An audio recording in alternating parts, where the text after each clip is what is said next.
Welcome to my YouTube channel world literature. आज जो topic discuss करने वाले हैं वो है beautiful losers by Leonard Cohen. Leonard Cohen के इस नावल को हम डिस्कस कर रहे थे, जिसमें हमने अपने लास्ट लेक्चर में इसके कैरेक्टर्स को, समरी को एंड डिटेल इंट्रोडक्शन देखा था। बट कुछ पॉइंट्स जो हैं वो हमारे लास्ट लेक्चर के रह गए थे, जिसको आज हम इस लेक्चर में कवर करने वाले हैं। आज के लेक्चर में हम इस नावल के बैकग्राउंड में एक इवेंट हुआ था जिसको कोबैक मोमेंट कहा जाता है, उसको डिस्कस करने वाले हैं। एंड इस नावल की टाइटल सिग्निफिकेंस क्या है, टाइटल का मीनिंग क्या है, हम उसको देखेंगे। तो सबसे पहले जो है वो कोबैक मूवमेंट जो है ना उसको डिस्कस कर लेते हैं। एक्चुअली में कोबैक मूवमेंट थी क्या? अब मॉडर्न टाइम में इसको सोवरेंटी मूवमेंट जो है वो कहा जाता है। जो न्यू सोवरेंटिस्ट हैं उन्होंने इसको जो है वो कोबैक सोवरेंटी मूवमेंट का नेम जो है वो दे दिया है। एक्चुअली में ये एक पॉलिटिकल मूवमेंट थी।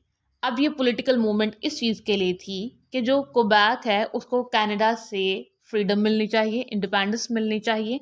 एंड ये जो मूवमेंट है वो 1960s एंड 70s में जो है ये स्टार्ट हुई थी। कोबैक एक्चुअली में प्लेस क्या है?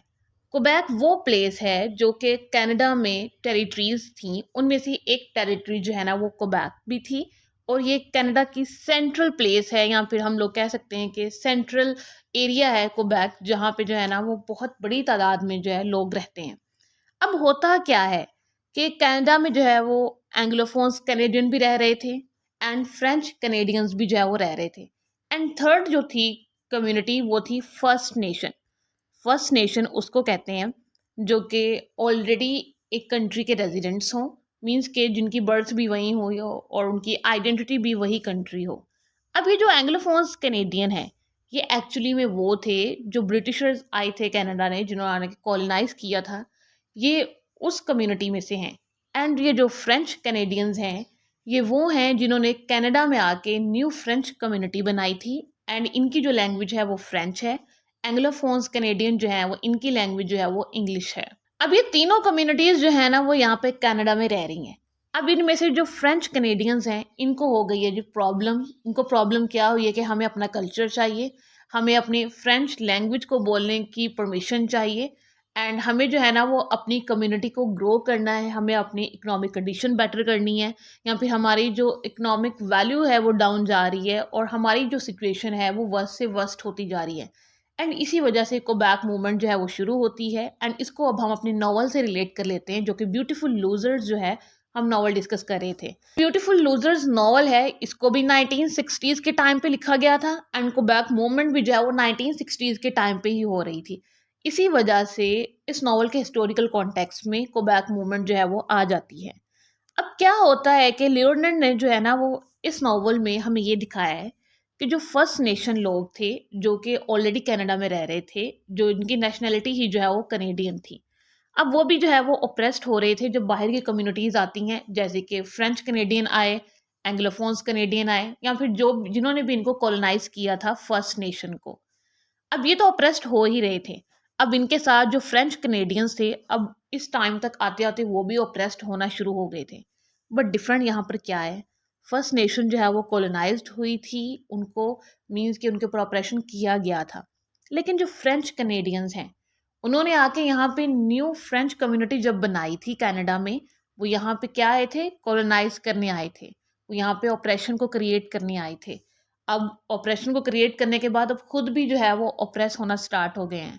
आपने वो एक लाइन सुनी होगी पोस्ट कॉलोनियल लिटरेचर में कि जो कॉलोनाइज करने आता है वो भी जो है ना वो उसका शिकार हो जाता है अपनी कॉलोनाइजेशन का, कि उसके अंदर भी ना वो कुछ एलिमेंट्स चले जाते हैं वो जो दूसरे को सुप्रेस कर रहा होता है।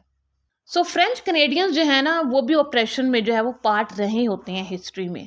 तो फ्रेंच कनेडियंस जो हैं वो ऑपरेसर्स भी हैं और अब जो है वो ऑपरेस्ड भी हो रहे हैं। तो इसी तरह से हमारे जो नॉवल के करेक्टर्स थे ब्यूटीफुल लूजर्स, उसमें करेक्टर आई था जो कि प्रोटैगनिस्ट था नॉवल का, एंड करेक्टर एफ जो कि सेकंड बुक का प्रोटैगनिस्ट था, जो नरेटर था सेकंड बुक में। अब ये दोनों जो है ना वो ऑपोजिट साइड्स को यहाँ पे रिप्रेजेंट कर रहे हैं। जैसे कि जो करेक्टर आई है वो सिंपथी शो करवाता है करेक्टर एफ, जो कि उसका फ्रेंड है और जो कि ओप्रेस भी हो रहा है क्योंकि वो फ्रेंच जो कनेडियन कम्युनिटी है उससे बिलोंग करता था। एंड कोबैक मूवमेंट का इम्पोर्टेंट पार्ट था करेक्टर एफ भी। बट जो करेक्टर एफ है ना वो इस चीज़ को अब यहाँ पे निगेट कर रहा है कि हम जो है ना यहाँ पे ऑपरेशन करने आए थे, और अब उल्टा क्या हो रहा है कि वो ऑप्रेस हो रहे हैं, जो कैनेडियन कम्युनिटी है उनसे। थी क्वेबेक मूवमेंट जो कि राइट्स के लिए थी, इंडिपेंडेंस के लिए थी, फ्रीडम के लिए थी, जिसमें जो है वो फ्रेंच कनेडियन है, एंग्लोफोन्स कनेडियन है एंड फर्स्ट नेशन है। इन 3 कम्युनिटीज़ के जो बेसिक पॉइंट्स हैं वो सेम है, मीन्स कि सबको ही अपनी फ्रीडम चाहिए, इंडिपेंडेंस चाहिए, अपने राइट्स चाहिए, लेकिन इन सबके जो एक्सपीरियंसेस हैं वो डिफरेंट हैं। अब आते हैं अपनी टाइटल सिग्निफिकेंस की तरफ, जो कि ब्यूटीफुल लूजर्स टाइटल था हमारे नॉवल का। अब इसमें जो है वो 2 डिफरेंट वर्ड दिए गए हैं, ब्यूटीफुल एंड लूजर्स का। अब ब्यूटीफुल का जैसे कि मीनिंग होता है अट्रैक्टिव, जिसकी तरफ हम अट्रैक्ट हों, जिसको हम एडमायर करें, जो कि चीज़ हमें अच्छी लगे, हमारी आइज़ को जो है वो अच्छी लगे, उसको हम ब्यूटीफुल कहते हैं। एंड सेकंड वर्ड है लूज़र। लूज़र उसको कहते हैं जो जिसने फेलियर को फेस किया हो, जो अपनी लाइफ में कहीं ना कहीं जो है वो फेल हो गया हो। मीन्स कि हमारे जो करेक्टर्स हैं वो ब्यूटीफुल लूजर्स हैं। ओवरऑल अगर मैं इसका मीनिंग बताऊं तो ये बनता है कि जब इंसान, ह्यूमन बीइंग्स, जब अपनी डिज़ायर्स में पड़ जाते हैं और अपने एम्बिशंस को हाई नहीं रखते हैं एंड लो चीज़ों में पड़ जाते हैं एंड लो कैटेगरी की चीज़ों को अपनी लाइफ में चूज़ करते हैं एंड अपनी लाइफ को जो है वो सीरियसली नहीं लेते हैं और जस्ट वर्ल्डली थिंग्स में पड़ जाते हैं, सेंसुअलिटी में पड़ जाते हैं, सेक्सुअलिटी में पड़ जाते हैं, तब क्या होता है कि वो अपना डाउनफॉल देखते हैं। तब वो लाइफ में फेलियर को फेस करते हैं और लाइफ में जो है वो कुछ भी अचीव नहीं कर पाते हैं। जैसे कि हमारे करेक्टर्स थे, character I, character F and Edith का character. I and Edith husband and wife थे। एफ एंड एडीथ ये दोनों लवर्स थे। एफ एंड एडीथ जो है वो आई को चीट करते हैं, आपस में जो है वो सीक्रेट सेक्सुअल रिलेशनशिप रखते हैं।